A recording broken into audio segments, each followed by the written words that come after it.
muhiimsan ee deegaanka uga hadlay waxaa ka mid ah warrada hubaysan ee gubasha nabadeed loo fidiyey in ay weli hubkiisii haystaan. taasna wuxuu ka jawaabay in hubka laga dhigi doono laana loo aasaasi doono arrimahaas kala shaqayn doonta.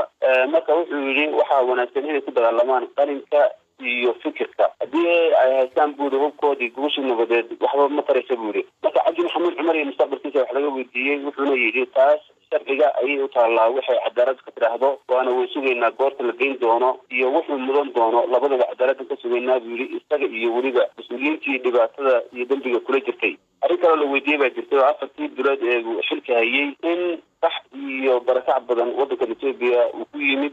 taana wuxuu jeeyay arrin iga horreysay bay ahayd laakiin hadda waxaan u xilsaarnay buu yidhi ra-iisul wasaare ku-xigeenka waddanka Itoobiya Dhamaqa Mukanan guddi uu madaxu yahay in xaaladaha ay dejiyaan. wuxuuna yidhi xadadka waddanka Itoobiya uu la leeyahay wadamada kale wax dhibaataa kama jirto laakiin maamulada xadadkooda ayay dhibaato ka jirtaa buu yidhi. marka arrimahaas ayaa xagga deegaanka ugu waaweynaa. cabdinaasir waxaa kaloo jirta in ra-iisul wasaaraha wax laga weydiiyey inuu baalmaray siyaasadda uu ku shaqeeyay xisbiga uu ka tirsan yahay ee APRDF iyo weliba inuu damacsan yahay in luqadda oromada uu ka dhigo luqadda rasmiga ee waddanka Itoobiya lagaga hadlo. marka arrimahaasi muxuu ka yidhi?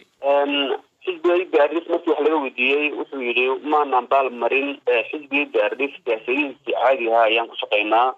afka oromada wuxuu yidhi adduunka waxaa jira dawlado badan oo luqado badan oo maxalli ah haddana ay international u yihiin. marka wuxuu yidhi inaynu afka Soomaaliga ka Tigreega ka Axmaarada iyo ka Oromadaba aynu ka dhigno afafka ugu waaweyn ee Itoobiya laga hadlo wax dhibaato ay naguma keenaysa buu yidhi. waxaa la rabaa jiil afaf badan barta laakiin afkaasaa laga dhigay wax muhiima male buu yidhi. waddanka Eritrea deriskeena sharci naga go-ay laba af oo afka Tigreega iyo afka Carabiga ayaa waa buu yidhi afafka caalamiga ugu jira buu yidhi. marka taasna waxaa saas kaga baxay. waxaa kaloo la weydiiyey Bashiir oo hadal maalmahan lasla dhexwaday magaalada oo ahayd in Dr. Abiy Ahmed uu maskaxda dhig kaga furmay markii uu Mareykanka joogay. taas wuxuu yidhi anigu magahii buu yidhi dadka xataa dhakhtarka iyo farmasiyaasha iyo wax kasoo gatay dawada dadka isticmaalamahii buu yidhi waxaan aaminsanahay buu yidhi jimicsi iyo sporti baan aaminsanahay buu yidhi dawana maba gatay buu yidhi. taasna saasuu kaga jawaabay. ugu dambeyntii marka cabdinaasir waxaa kaloo jirta in baarlamaanka dowladda deegaanka Soomaalida Itoobiya laisugu yeeray oo dib loo furaya. marka maxaynu ka ognahay ajendayaasha looga hadlayay waxyaabaha hor yaala?